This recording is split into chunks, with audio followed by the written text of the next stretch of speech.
The pen felt heavy. It felt exactly $8 million heavy. I was sitting in a sterile, glass-walled Tribeca title office, ready to anchor my legacy after 15 years of relentless work. Everything I had earned, every late night, and every sacrifice had led to this moment.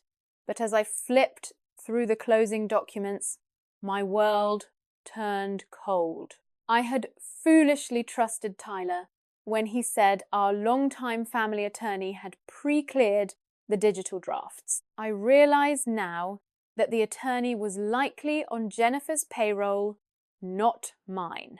Right there, on page 24 of the purchase agreement, the owner's name was not mine. It was not even a joint title with my husband. It was Jennifer Diane Crawford, my mother-in-law. The ink on the page looked like a death warrant for my trust. Have you ever felt like the person you trusted most was secretly writing you out of your own life? Before we move forward with what happened next, drop a comment and tell me where you are listening from. I truly value knowing who is standing with me today. I did not blink and I did not tremble.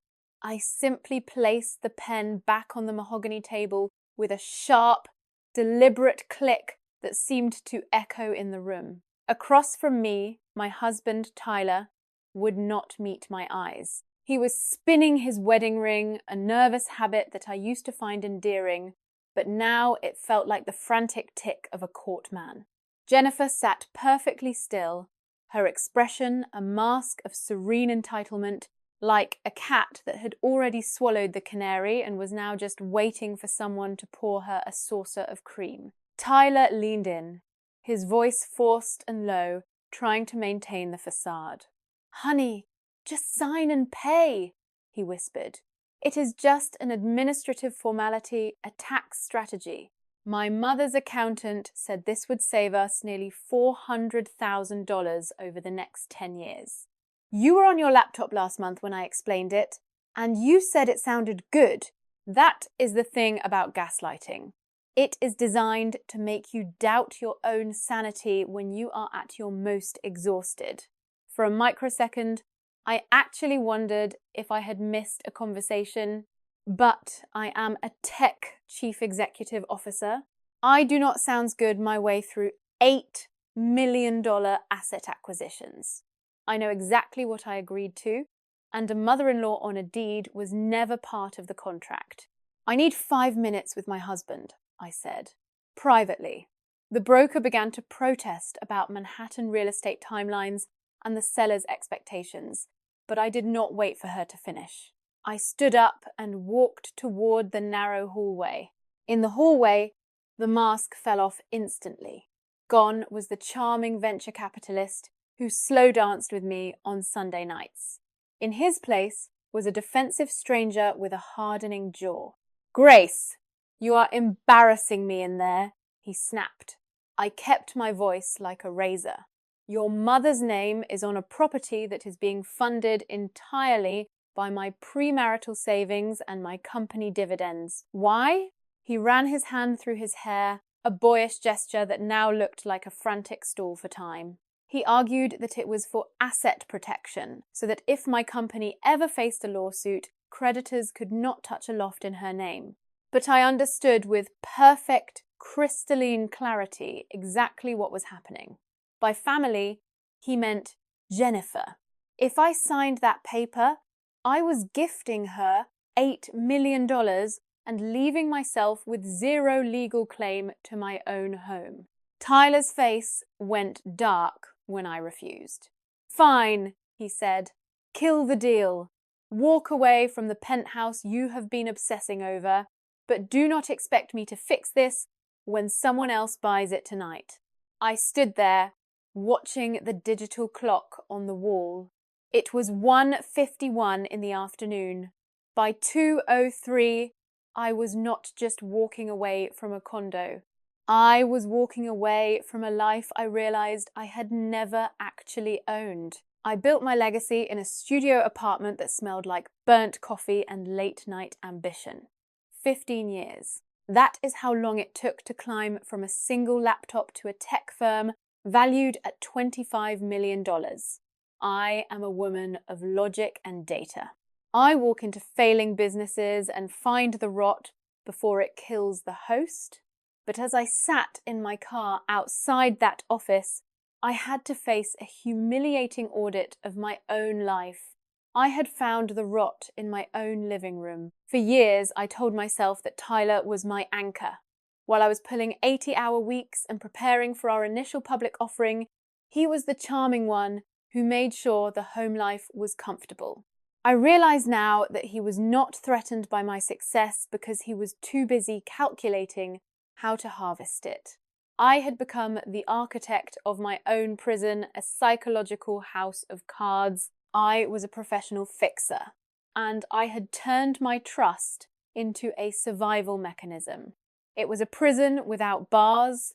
I missed the red flags because I was too busy keeping the big picture from cracking. I had been the silent investor in their version of family, footing the bill for a lifestyle I never truly shared.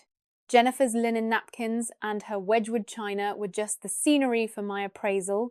They did not see a daughter-in-law. They saw a bank account, and they had sent their son to open it. I didn't go back to the office. I went straight home to pack a bag. But when I opened the door, the scent of expensive lily perfume hit me. Jennifer was sitting in my favorite wingback chair, having bypassed the building's security with the emergency key and passcode Tyler had secretly shared years ago. She looked completely at home, as if she owned the very air I breathed. It was another thing I hadn't noticed, another detail I had allowed to remain unread. She told me I had made a spectacle of myself and embarrassed the family. She spread papers across my coffee table and delivered an ultimatum. I was to sign the loft into her name, accept amendments to my firm's operating agreement, and stay married to her son to avoid a public divorce. If I refused, she threatened to submit fabricated financial records to the SEC, knowing that even a false investigation would trigger a quiet period violation and freeze our initial public offering for months. She thought she had cornered a scared wife. She didn't realize she had just handed a chief executive officer exactly what she needed, a confession of criminal intent recorded on the voice memo app I had opened the second I walked into the room. I left the house that night and called Brooke, my best friend, and a senior partner at a top-tier Manhattan law firm. We met at her office in Midtown alongside Madison, a forensic accountant. They discovered that 14 months ago, a home equity line of credit for $750,000 had been opened against my townhouse. My signature had been forged on a fraudulent power of attorney, verified by a corrupt notary who was a longtime associate of Jennifer's late husband. They used our home Wi-Fi to submit the digital application, thinking the digital trail would be enough to hide the human conspiracy. That money had been transferred to Crawford Family Holdings, an entity controlled by Jennifer and Tyler. There was more. Madison found 3 unauthorized credit cards with a balance of $250,000 in my name. And then Brooke found the kill shot, a forged amendment to our pre-nuptial agreement from 3 years ago. It was a sophisticated trap. By signing for the loft, I would have unknowingly cross-collateralized my company's assets. This document, disguised as a routine liquidity guarantee, would have triggered an automatic transfer of 49% of my equity to Jennifer as a management fee if the mortgage was ever contested. It was not a marriage. It was a long con. They were waiting for me to be successful enough to trigger the detonator.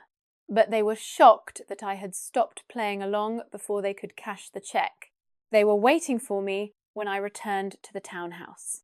Jennifer was sipping 20-year-old scotch that I had bought, and Tyler was trying to look like a concerned husband. They repeated their threats, but I did not respond with fear.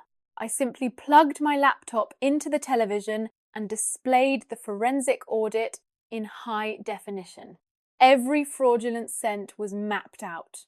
I played the recording of Jennifer admitting that I was always the plan. I showed Tyler the digital trail of his forgeries. I explained that in New York, forgery in the second degree is a Class D felony.